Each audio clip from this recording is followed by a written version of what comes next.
Hi friends, ఆలస్యం చేయకుండా కథలోకి వెళ్ళిపోదాం. ఇలా ఆటలు పాటలతోటి కాలక్షేపం చేసుకుంటూ 4th ఫామ్లోకి వచ్చాను. స్కూలు జీవితం చాలా సుఖంగా ఉంది. చదువులో కూడా తెలివిగా ఉంటున్నానని మాస్టార్లు చెప్పేవారు. తెలివిగా ఉన్నానని, అయితే సహవాసాలు ఎక్కువై చదువు మీద శ్రద్ధ తగ్గుతుందని మా నాన్నగారికి వర్తమానాలు అందినట్లు చూచాయిగా తెలిసింది. ఆ మాట నిజమే, కాదనడానికి వీలు లేదు. ఏమంటే పిల్లలందరికీ నా మీద గౌరవం ఏర్పడ్డాయి. చెడుగుడులోనూ ఉప్పట్టిలోనూ ఏటేటా నాకు బహుమతులు వస్తూనే ఉన్నాయి. అలాగే క్లాసులో కూడా మొదటి వాణ్ణిగానో రెండో వాణ్ణిగానో ఉంటూ బహుమతులు అందుకుంటుండడం విద్యార్థులందరికీ నా మీద గౌరవానికి కారణమైంది. అటు ఉపాధ్యాయుల అభిమానము, ఇటు నానాటికి పెరుగుతున్న స్నేహ సముదాయం, వాళ్ళు నా ఎడల చూపే ఆదరాభిమానాలు తలచుకుని పోతుంటే నాలో కొత్త అహంకారం ఎక్కువై పెంకితనం, పట్టుదల, వ్యక్తుల ఎడల చదువులోనూ కూడా కొంచెం నిర్లక్ష్యము బయలుదేరడము మాట వాస్తవమేనని ఒప్పుకోక తప్పదు. అందుకని ఉపాధ్యాయులకు నా మీద మునపటి అభిమానం తగ్గి కొంచెం ఆగ్రహం ఎక్కువ కావచ్చింది.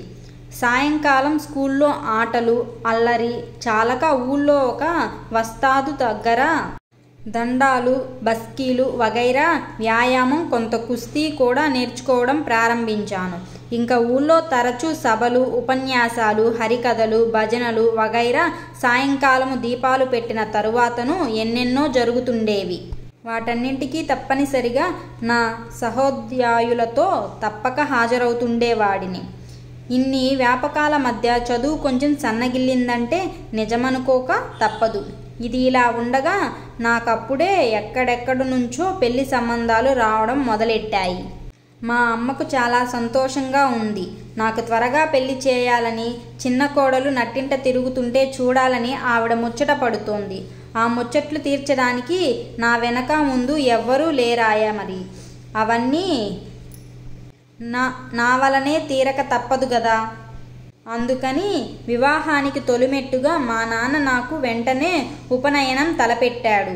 ఆ శుభముహూర్తానికి మా బంధువులంతా ఎక్కడెక్కడి వాళ్ళు వచ్చారు.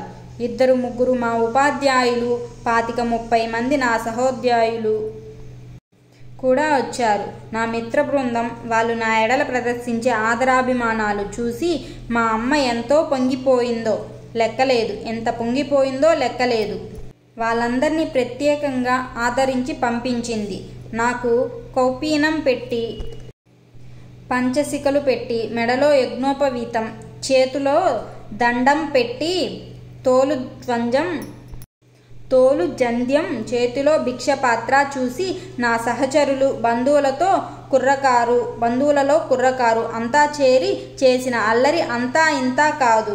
వచ్చిన బంధువులందరూ కూడా నన్ను చూసి ఎంతో ముచ్చటపడ్డారు. ఇంట్లో శుభం జరగడం, కొంతమంది బంధువులు రావడం నేనెరుగున్నంత వరకు ఇదే మొదలు. ఊరిలో అన్ని వర్ణాల వారు మా ఇంట్లో 4 రోజులు విందులారగిస్తూ కులాసాగా కాలక్షేపం చేయడం నాకు ఎంతో ఉత్సాహంగా ఉంది. ఇలా మన వాళ్ళలోనేనా ఇతరత్రా అంతా కూడా శుభకార్యాలు ఇంత వైభవంగా సంతోషంగా జరుగుతాయా అని అనుకున్నాను. ఈ 4 రోజులు అయిపోయి బంధువులంతా ఎవరి దారిన వాళ్ళు వెళ్ళిపోగా మా ఇల్లంతా నిర్జనమై ఎంతో చిన్నపోయినట్టుంది. నేను మళ్ళీ నర్సాపురం చేరుకున్నాను. మా స్నేహితులు మా ఇంట్లో జరిగిన గౌరవానికే వాళ్ళు ఎంతో సంతోషించి తోటి విద్యార్థులందరిలోనూ ఎంతో ప్రచారం చేశారు. ఆ రోజు నేను స్కూలుకి వచ్చేటప్పటికి అక్కడున్న విద్యార్థి సమూహమంతా నన్ను చూసి చప్పట్లు కొడుతూ స్వాగతం చెప్పారు.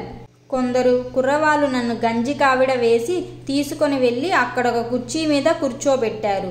కొందరు కుర్రవాళ్ళు స్కూల్లో ఉన్న పూల మొక్కల పువ్వులన్నీ తీసుకొచ్చి నా వీపు మీద పుష్పవర్షం కురిపించారు.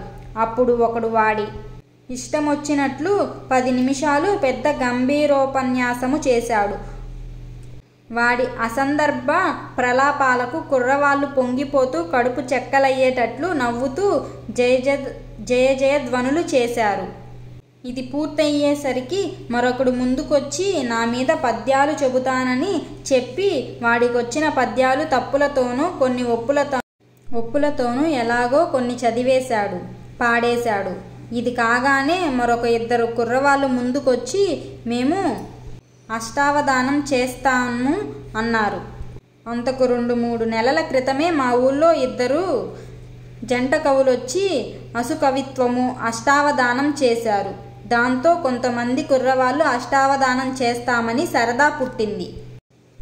ఈ శుభ సమయంలో అది ఆచరణలో పెట్టాలని వీళ్ళు ముందుకొచ్చారు. సభికులంతా పొంగి పొర్లుతున్న ఉత్సాహంతో ఉండగా వీళ్ళిద్దరూ ముందుకి వెనక్కి పచార్లు చేస్తూ వచ్చి రాని పద్యాలేవో 2 చెరో పదం చెప్పడం ఆరంభించారు. అక్కడున్న వాళ్ళల్లో ఎవడో ఒకడు ప్రశ్న అడగడం, దానితో నిమిత్తం లేకుండా వీళ్ళు ఇష్టం వచ్చినట్లు జ్ఞాపకం వచ్చినట్లు సమాధానం చెప్పడం. ఈ కార్యక్రమం ఇలా బ్రహ్మాండంగా జరుగుతుండగా మా మాస్టారు కొందరు, వారి వెనకాల హెడ్ మాస్టరు వచ్చి నిలబడడం మొదటెవ్వరూ గమనించకపోయినా తెలుసుకున్న ఉత్తర క్షణంలో పిల్లలందరూ హడిలిపోయి చెల్లాచెదులుగా పరుగులెత్తారు. ఏమిటోయ్ పార్వతీశం ఈ హడావిడి అన్నారు. నాకేం తెలియదండి, నాకు ఒడుగు అయి ఈవేళే బడికి వచ్చానండి. రావడంతోనే కుర్రవాళ్ళందరూ సరదాగా నాకు జేజేలు కొడుతూ ఇక్కడ కూర్చోబెట్టి ఒక ఉపన్యాసమిచ్చి మరొకరెవరో పద్యాలు చదివి వీళ్ళిప్పుడు అష్టావధానం చేస్తామని ఆరంభించారండి.